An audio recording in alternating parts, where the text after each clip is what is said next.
आज हम लोग भारत के अंतरिक्ष कार्यक्रम के बारे में बात करेंगे।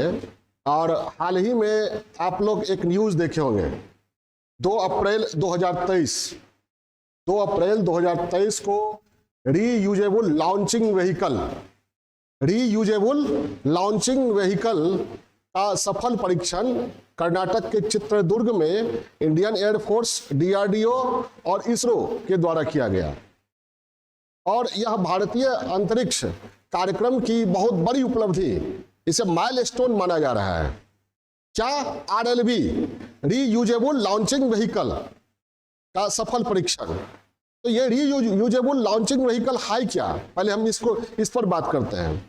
इसमें लगा हुआ है रीयूजेबल, मतलब पुनः उपयोगी, फिर से उपयोग में लाए जाने योग्य। रीयूजेबल लॉन्चिंग व्हीकल, लॉन्चिंग मतलब होता है प्रक्षेपण, व्हीकल मतलब यान, यानी रीयूजेबल लॉन्चिंग व्हीकल का मतलब क्या हुआ, पुनः उपयोगी प्रक्षेपण यान। अब ये पुनः उपयोगी प्रक्षेपण यान, ये प्रक्षेपण यान क्या है, लॉन्चिंग व्हीकल जिसको अंग्रेजी में कहते हैं वो क्या है। तो अंतरिक्ष कार्यक्रम में 2 चीजें महत्वपूर्ण है, याद रखिएगा। एक सैटेलाइट जिसको अंतरिक्ष में विभिन्न कक्षाओं में स्थापित किया जाता है, और उनको स्थापित करने के लिए लॉन्चिंग व्हीकल का यूज किया जाता है। लॉन्चिंग व्हीकल से सैटेलाइट को विभिन्न कक्षाओं में lower earth orbit, mid earth orbit या जियोस्टेशनरी अर्थ ऑर्बिट में भेजा जाता है। तो लॉन्चिंग व्हीकल एक गाड़ी हो गई, और जो सैटेलाइट जाता है वहां वो हो गया सवारी। ठीक है, तो लॉन्चिंग व्हीकल क्या हुआ, गाड़ी, और सैटेलाइट या और भी कोई पेलोड जाता है लॉन्चिंग व्हीकल के साथ तो वो हो गया सवारी, जनरली सैटेलाइट। और सैटेलाइट क्यों अंतरिक्ष में भेजे जाते हैं, सैटेलाइट का उपयोग हम लोग दूरसंचार, दूरदर्शन, मौसम पूर्वानुमान, इंटरनेट सेवा आदि के लिए करते हैं उपयोग, और इसलिए सैटेलाइट भेजा जाता है। आपदा प्रबंधन में करते हैं, प्राकृतिक संसाधन के प्रबंधन में करते हैं। आज सैटेलाइट का बहुत तरह का उपयोग है, युद्ध कार्यों में भी हो रहा है, जासूसी में भी हो रहा है, बहुत तरह का उपयोग हो रहा है सैटेलाइट। ठीक है, तो नेविगेशन में भी हो रहा है। तो ये लॉन्चिंग व्हीकल अभी तक जो जाती थी सैटेलाइट को उसके लिए निर्धारित कक्षा में स्थापित करने के लिए, फिर लौट कर नहीं आती थी, नष्ट हो जाती थी। अलग अलग चरणों में उसके टुकड़े नष्ट हो जाते थे, समुद्र में गिर जाते थे या जलकर राख हो जाते थे। यानी एक बार में लॉन्चिंग व्हीकल एक ही बार जाता था, 1 या 2 या 100 जितने भी सैटेलाइट को लॉन्च करके फिर वो नष्ट हो जाता था। ठीक है, आप एक बात सोचिए कि आपको पटना से न्यूयॉर्क जाना है, तो आप ऐसी गाड़ी का इस्तेमाल कर रहे हैं कि आप पहुंच तो जाइएगा न्यूयॉर्क, लेकिन फिर वो गाड़ी लौट कर नहीं, वो गाड़ी नष्ट हो जाएगी रास्ते में। फिर अगर आपको आना हो या पटना से जाना हो तो फिर दूसरी गाड़ी। इसलिए सैटेलाइट को जब जब भेजा जाता था तो नया लॉन्चिंग व्हीकल बनाना पड़ता था। जैसे भारत ने लॉन्चिंग व्हीकल को विकसित किया था, जैसे देखिए हम लोगों ने लॉन्चिंग व्हीकल को विकसित किया, सबसे पहले एसएलवी बनाया। ठीक है, सैटेलाइट लॉन्चिंग व्हीकल, ये छोटा रूप था, कम वजन का, कम भारी का सैटेलाइट ले जाता था। फिर थोड़ा और बढ़िया बनाया ASLV, augmented satellite launching vehicle, और अच्छा बनाया PSLV, polar satellite launching vehicle. ये काफी सक्सेसफुल रहा। पीएसएलवी से हमने अपने सैटेलाइट को भी लॉन्च किया और कई विदेशी सैटेलाइट्स को भी लॉन्च किया है पीएसएलवी के द्वारा। देखिए ये सैटेलाइट है, ये रॉकेट बूस्टर्स है। ठीक है, तो ये इससे यहाँ सैटेलाइट होता है, ये निकलता है, और लेकिन ये सारा पोर्शन नष्ट हो जाता है, लगभग 80% नष्ट हो जाता है। और ज्यादा विकसित किया जियोस्टेशनरी सैटेलाइट लॉन्चिंग व्हीकल, ये 36,000 किलोमीटर ऊपर की कक्षा में स्थापित करने के लिए हम लोगों ने बनाया। ये GSLV MK3 बनाया, इसी को LV-M3 भी कहा जा रहा है, जो अभी हाल में 36 satellite, one web group of company का 36 सैटेलाइट लेकर उसके लिए निर्धारित कक्षा में गया था। ठीक है, जिसको इसी को LV-M3 भी नाम दिया गया। तो ये सैटेलाइट जो था, ये आप एक बात समझ गए, ये पुनः उपयोग में नहीं आ रहा था, प्रॉब्लम होती थी। फिर से बनाने के लिए करोड़ रुपए खर्च, श्रम का, संसाधन का, समय का, पैसा का, तो कॉस्ट बहुत अधिक पड़ जाता था और समय भी लगता था। बार बार सैटेलाइट बनाओ, सॉरी बार बार लॉन्चिंग व्हीकल बनाइए, बार बार गाड़ी बनाइए, ठीक है, बार बार गाड़ी। तो हम लोगों ने सोचा, पूरी दुनिया ने सोचा कि ऐसी गाड़ी बनाई जाए, ऐसी लॉन्चिंग व्हीकल बनाई जाए जिसका बार बार उपयोग हो सके, जो सैटेलाइट को कक्षा में लॉन्च करके फिर लौट आ जाए, फिर भेजा जाए। इससे क्या होगा, कॉस्ट कम पड़ जाएगी, उपग्रहों की प्रक्षेपण लागत कम हो जाएगी, समय भी कम लगेगा, श्रम भी कम लगेगा, ठीक है। तो रीयूजेबल लॉन्चिंग व्हीकल पर काम आरंभ हुआ। इसमें सफलता मिली स्पेस एक्स को, जो अमेरिका की कंपनी है, एलन मस्क की कंपनी, आप सभी लोग जानते होंगे। उन्होंने फाल्कन हैवी नामक रीयूजेबल लॉन्चिंग व्हीकल बनाया, और हम लोग भी इस दिशा में प्रयास कर रहे हैं, हम लोग भी इस दिशा में प्रयास कर रहे हैं। Launching vehicle, reusable launching vehicle बनाने का प्रयास हमारे यहाँ भी चल रहा है। और इस कार्यक्रम में रीयूजेबल लॉन्चिंग व्हीकल को विकसित करने में अमेरिका भी है, चाइना भी है, रसिया भी है, जापान, फ्रांस वगैरह, ये सभी कर रहे हैं, जिसमें अभी अमेरिका को सफलता मिली है। और एलन मस्क की कंपनी स्पेस एक्स ने कई बार फाल्कन हैवी का इस्तेमाल करते हुए सैटेलाइट को लॉन्च किया है। हमारे यहाँ ये प्रयोग चल रहा है, ठीक है। हमारे यहाँ भी आप लोगों ने देखा 2 अप्रैल 2023 को हाल ही में, ठीक है, एक ऑटोनोमस लैंडिंग की गई रीयूजेबल लॉन्चिंग व्हीकल के अगले पार्ट को, ठीक है। वो देखिए आप, वो वीडियो के द्वारा हम दिखाते हैं आपको, ठीक है।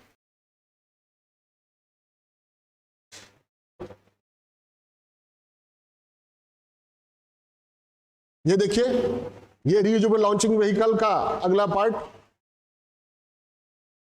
इसके लैंडिंग का एक्सपेरिमेंट हम लोगों ने किया 2 अप्रैल 2023 को।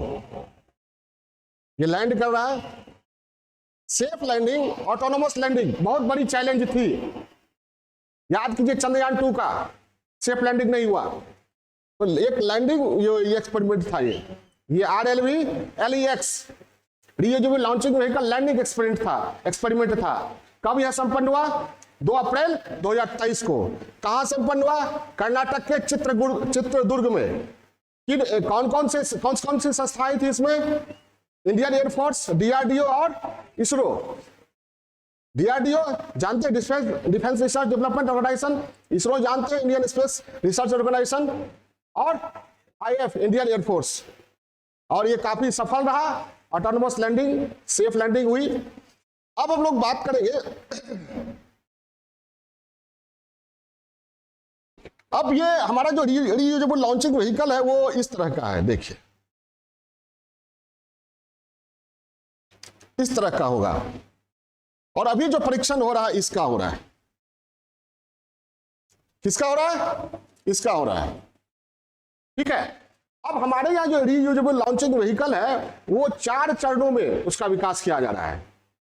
कितने चरण में, 4 चरण में। चारों चरण की बात करते हैं हम, हाँ चलते हैं। तो रीयूजेबल लॉन्चिंग व्हीकल समझ गए क्या है, ऐसा लॉन्चिंग व्हीकल जिसका बार बार उपयोग किया जा सके, ठीक है, जो सैटेलाइट को लॉन्च करके फिर वापस एयरक्राफ्ट की तरह लैंड कर जाए, सेफ लैंड। तो रीयूजेबल लॉन्चिंग व्हीकल पूछा जाएगा क्या है, तो ऐसा लॉन्चिंग व्हीकल जिसका बार बार उपयोग किया जा सके, सैटेलाइट को अंतरिक्ष की कक्षाओं में प्रक्षेपित करने के लिए जिस प्रक्षेपण यान का बार बार उपयोग किया जा सके उसे कहेंगे रीयूजेबल लॉन्चिंग व्हीकल।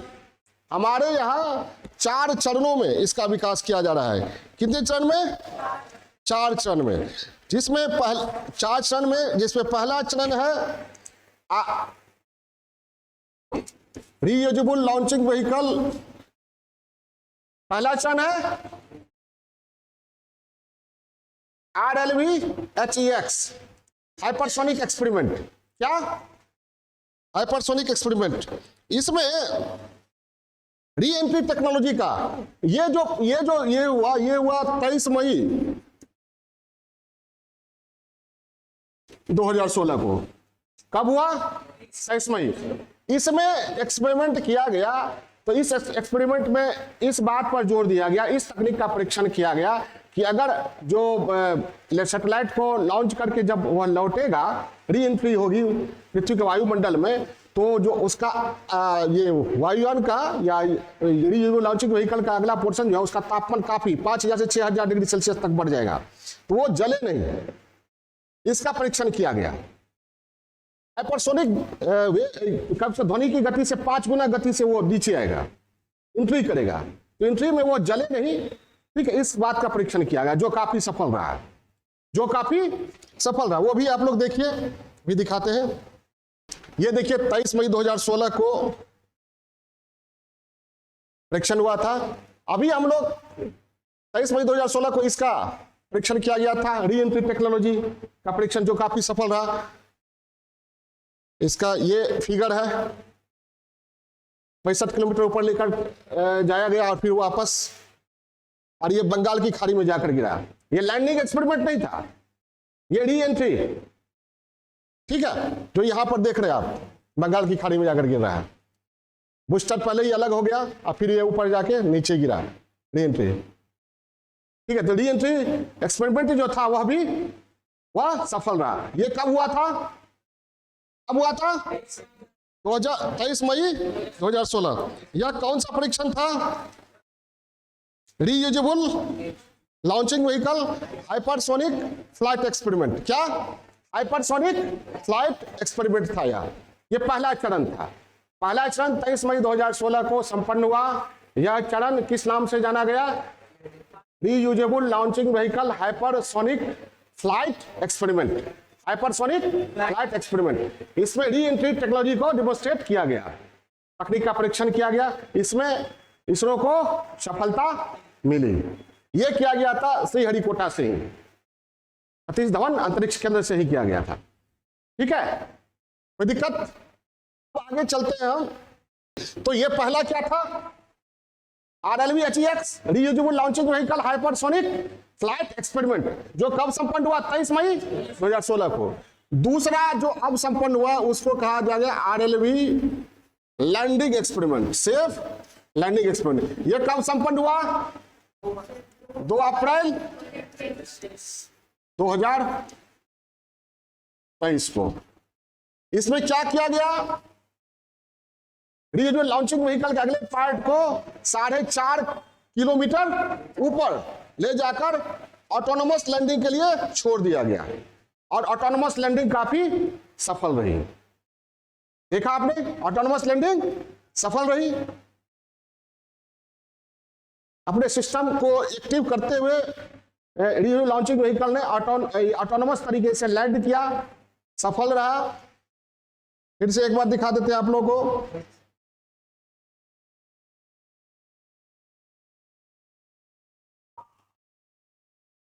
ये चिनूक हेलीकॉप्टर ले गया था इसको ऊपर 4.5 किलोमीटर, सुबह 7:10 और फिर छोड़ दिया गया। सेफ लैंडिंग हुई।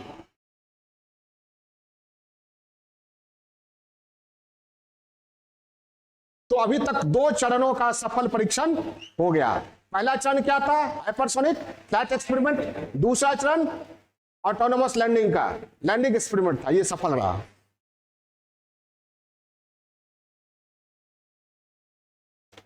तीसरा चरण है इसका return to flight experiment, REX, RLV REX, return to flight experiment. इसको कहा जा रहा है रिटर्न टू फ्लाइट एक्सपेरिमेंट। अब जो है तीसरा चरण पर काम होना है।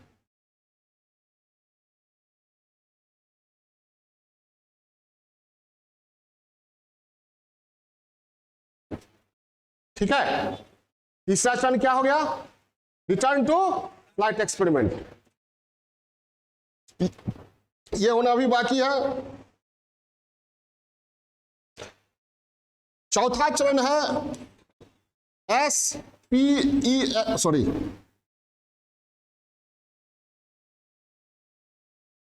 RLV SPEX, scramjet propulsion experiment. तीसरा चरण क्या है? Scramjet propulsion experiment. ये अभी होना बाकी है।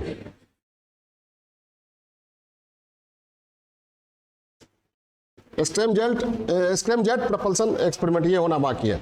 ये 2 चरण जब हो जाएगा, माना जा रहा है कि 2030 के दशक तक, 2030 के दशक तक हमारा RLV पूरी तरह तैयार हो जाएगा, अपने सैटेलाइट को भी और विदेशी सैटेलाइट को भी लॉन्च करने के लिए। जिस तरह PSLV से हम लोगों ने रिकॉर्ड बनाया था, एक ही बार में 104 सैटेलाइट को लॉन्च किया था, और उस समय का ये रिकॉर्ड था, विश्व रिकॉर्ड, जिसको बाद में एलन मस्क की कंपनी ने तोड़ा 143, लेकिन उस समय तो PSLV के द्वारा ही इसरो ने रिकॉर्ड बनाया था।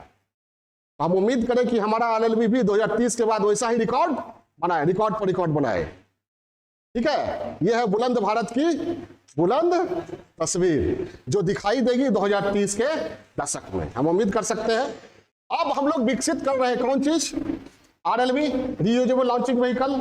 ठीक है, 2 एक्सपेरिमेंट हो चुका है, 2 और होना बाकी है। क्लियर है?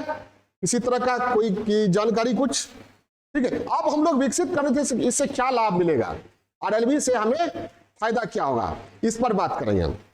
तो पहला फायदा क्या होगा? पहला तो आप लोगों ने देखा क्या, प्रक्षेपण लागत, जो बार बार गाड़ी बनाने की झंझट वो खत्म हो जाएगी, बार बार लॉन्चिंग व्हीकल बनाने की झंझट खत्म हो जाएगी, उस पर बात करेंगे हम लोग। बेसिक बात आप लोग समझ गए।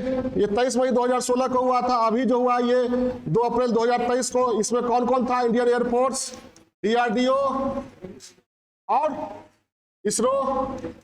कहा ये किया गया? कहा? चित्रदुर्ग। कहा है चित्रदुर्ग? कर्नाटक। हेलीकॉप्टर जो ले गया वो क्या था? कौन था? चिनूक। कब ले गया, क्या ले गया? ऑटोनोमस लैंडिंग था, ये सफल रहा, कोई दिक्कत?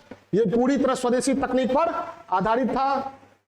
नाविक को इस्तेमाल किया गया, हमारा जो अपना GPS सिस्टम है नाविक, उसका इस्तेमाल किया गया, सॉफ्टवेयर, हार्डवेयर, गाइडेंस, कंट्रोल वगैरह इसमें इस्तेमाल किया गया। बाकी पर हम लोग कर रहे हैं। अब इसका लाभ क्या होगा रीयूजेबल लॉन्चिंग व्हीकल का?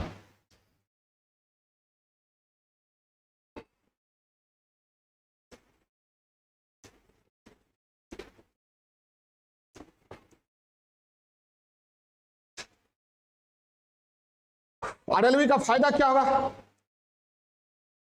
सबसे पहले RLV के पूरी तरह विकसित हो जाने के बाद बार बार लॉन्चिंग व्हीकल बनाने की जरूरत नहीं रहेगी। मतलब प्रक्षेपण लागत में भारी कमी आएगी। जैसे एलन मस्क की कंपनी SpaceX फाल्कन हैवी से नासा के सैटेलाइट को लॉन्च करती है, तो पहले जितने पैसे में लॉन्च करती थी उससे 50% कम में अब लॉन्च कर रही है।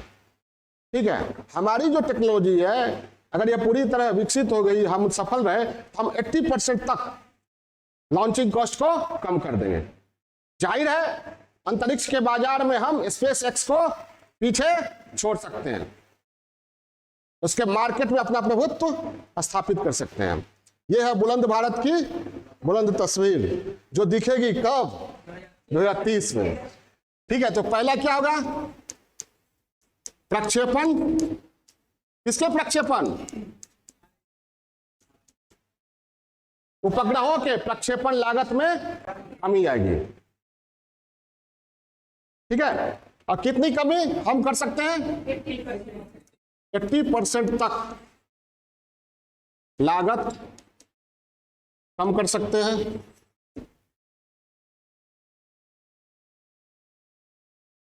ठीक है, अब ये लागत कम कर सकते हैं, तो कम लागत पर हम उपग्रह को लॉन्च करेंगे, तो जितने विदेशी हैं प्लेयर या जो भी दूसरे देश के लोग हैं अपना सैटेलाइट लेके हमारे पास आएंगे कि हमारा लॉन्च कर दो, क्योंकि हम क्या SpaceX से कम कीमत पर। ठीक है, रसिया ने भी घोषणा किया था 2020 में कि हम RLV ये करेंगे, डेवलप करेंगे, लेकिन अब रसिया यूक्रेन के साथ उलझ चुका है, संभावना नहीं दिख रही। चीन कुछ भी स्पष्ट कभी बताता नहीं है। ठीक है, लेकिन खबरों में जो आ रहा है कि वो भी ये एक्सपेरिमेंट कर रहा है, लेकिन उसका एक्सपेरिमेंट बार बार असफल हो रहा है।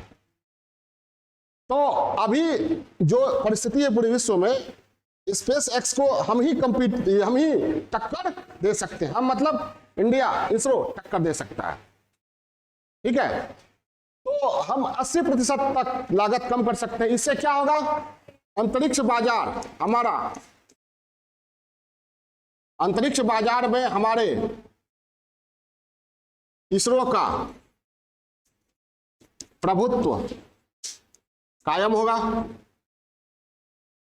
और क्या होगा, हम विदेशी मुद्रा अर्जित करेंगे, विदेशी मुद्रा अर्जित करेंगे। ठीक है,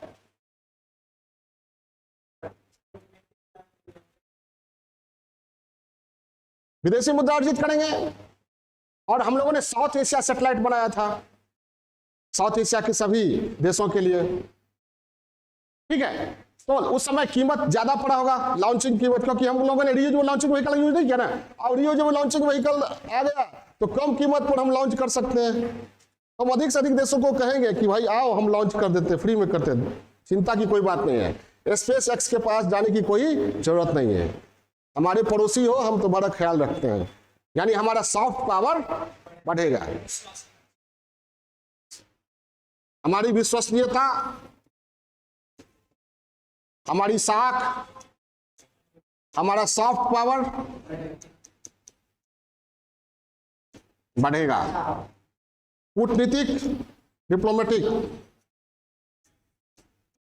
प्रभुत्व बढ़ाने में मदद मिलेगी। और क्या, चीन के पैरेलल हमारा सॉफ्ट पावर बढ़ेगा। ठीक है, हम लॉन्च कर देंगे। अरे चीन कर्जा खिला के मारेगा, हम तुमको मुफ्त में सैटेलाइट लॉन्च कर दे रहे हैं, चीन के पास नहीं जाओ, हम लोग ये कहेंगे क्या, चीन कर्जा खिला खिला के मार देगा। ठीक है, हम आपको मुफ्त में फ्री में सेवा दे रहे हैं, आइए। ठीक है, उसके बाद यूरोप का, अमेरिका का, अमेरिकी कंपनी भी हमारे पास आएगी। क्यों आएगी, ये स्पेस एक्स से कम कीमत पर हम लॉन्च कर देंगे। ठीक है, उम्मीद कीजिए कि पूरे अंतरिक्ष विश्व के अंतरिक्ष बाजार में हमारा वैश्विक प्रभुत्व कायम हो। ठीक है, हमारे यहाँ लेबर कॉस्ट सस्ता है, हमारा आरएलवी टेक्नोलॉजी सस्ता में लॉन्च करेगा, सब कुछ लॉन्च करेगा, तो हम बाजार में हावी तो हो ही जाएंगे। हम बाजार में हावी तो हो ही जाएंगे। अब लॉन्चिंग व्हीकल जो भेजी जाती थी पहले, तो क्या होता था, सैटेलाइट को लॉन्च करके अब कचरा बदल जाता था, कक्षा में घूमता रहता था या बहुत गिर जाता था नीचे। तो कक्षा में जो घूमता रहता था वो हो गया स्पेस डेब्रिस, अंतरिक्ष कचरा, अंतरिक्ष मलबा, और वो बहुत ही खतरनाक। कोई सैटेलाइट घूमते घूमते उसे टकरा गया, उस सैटेलाइट पर आधारित जो संचार सेवा है, जो डिजास्टर मैनेजमेंट या जो भी हो रहा है, सब ठप। तो ये जो लॉन्चिंग व्हीकल से क्या होगा, स्पेस पॉल्यूशन की समस्या पर भी लगाम लगेगा। क्या होगा, कितना पॉइंट था उधर, ये छठा होगा। क्या होगा, अंतरिक्ष प्रदूषण में कमी आएगी। स्पेस डेब्रिस, अंतरिक्ष मलबा, अंतरिक्ष कचरा की समस्या का समाधान होगा, वह नियंत्रित होगा, कोई दिक्कत, और उसमें हमारा इसरो क्या होगा, मददगार होगा। और कोई सैटेलाइट वहां खराब हो गया तो उसको डिस्ट्रॉय करने की जगह हम फिर से उसको लाएंगे या वहीं पर ठीक करके हमारे आरएलवी फिर लौट आएगा। तो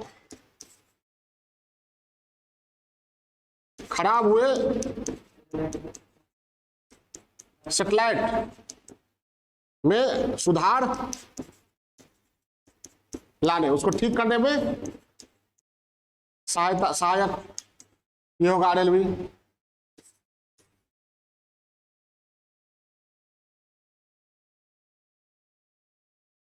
अब हम आरएलवी डेवलप कर लेंगे तो ये कहीं ना कहीं मिसाइल टेक्नोलॉजी, ठीक है, मिसाइल प्रोग्राम को आगे बढ़ाने में भी मददगार सहायक होगा। प्रक्षेपास्त्र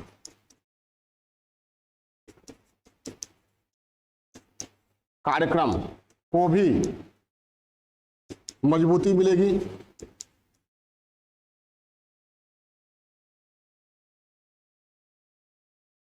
रीयूजेबल लॉन्चिंग व्हीकल है तो सैटेलाइट को ले जाएगा और फिर वापस लौट आएगा। अब ये जो लॉन्चिंग व्हीकल जो है वह लॉन्चिंग व्हीकल का भी काम करता है और एयरक्राफ्ट का भी काम करता है। वो ये दो तरह की टेक्नोलॉजी को कंबाइन करता है, एक एयरक्राफ्ट और दूसरा लॉन्चिंग व्हीकल। लॉन्चिंग व्हीकल की तरह जाता है, सैटेलाइट को लॉन्च किया, और एयरक्राफ्ट की तरह लैंड कर गया। तो भाई सैटेलाइट की जगह आदमी भी तो हो सकता है, आदमी को ले जाएगा फिर लौट जाएगा, यानी अंतरिक्ष पर्यटन। ठीक है, अंतरिक्ष पर्यटन को भी बढ़ावा मिलेगा और इसरो अंतरिक्ष पर्यटन से भी पैसा अर्जित कर सकता है।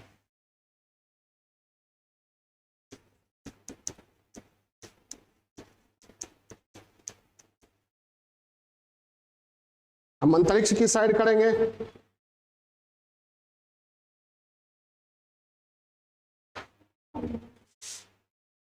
ठीक है, और एंटी सैटेलाइट मिसाइल प्रोग्राम को भी मजबूती मिलेगी। एंटी सैटेलाइट प्रोग्राम को भी मजबूती मिलेगी।